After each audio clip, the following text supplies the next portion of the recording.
Pont-de-Buis, plus jeune commune du Finistère, on pourrait parler des heures de la poudrerie, de son activité qui dès le XIXe siècle développa ce qui n'était qu'un quartier de Saint-Ségal.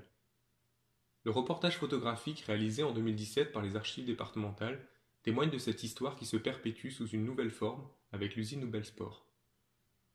Entre les deux époques, une période charnière et un personnage clé, Suzanne Plou.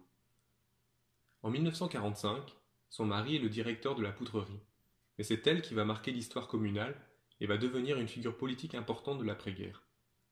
Gaulliste de la première heure, membre du réseau Johnny sous l'occupation, elle sera élue députée du Finistère de 1962 à 1973 et nommée secrétaire d'État auprès du ministre de l'Éducation nationale Joseph Fontanet.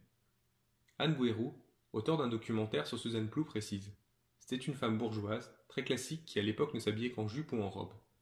Mais un jour, raconte sa fille, elle décide d'acheter un pantalon de velours noir et se rend ainsi à l'Assemblée nationale. Elle est alors arrêtée par les huissiers de l'Assemblée qui lui interdisent l'entrée car le port du pantalon n'est pas autorisé pour les femmes. Mais elle a tenu tête et est entrée en pantalon dans l'hémicycle. Il faut sans doute aller plus loin et dire que cette prise de position symbolique est le reflet d'une femme dont le classicisme et l'attitude bourgeoise n'étaient que d'apparence. Dès 1945, Suzanne Plou est l'une des premières femmes élues maire en France. Dans son programme, elle propose que Pont-de-Buis devienne une commune autonome de Saint-Ségal, afin que l'on s'occupe mieux des affaires des ouvriers et des ouvrières et des enfants qui y vivent.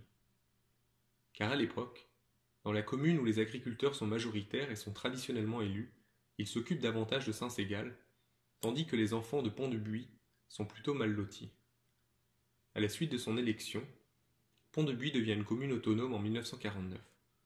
Ses mandats successifs de première magistrate de 1945 à 1974 seront également marqués par la création d'une mairie en 1953, d'un collège technique en 1960, d'une maison de retraite en 1968 et d'un complexe sportif en 1973.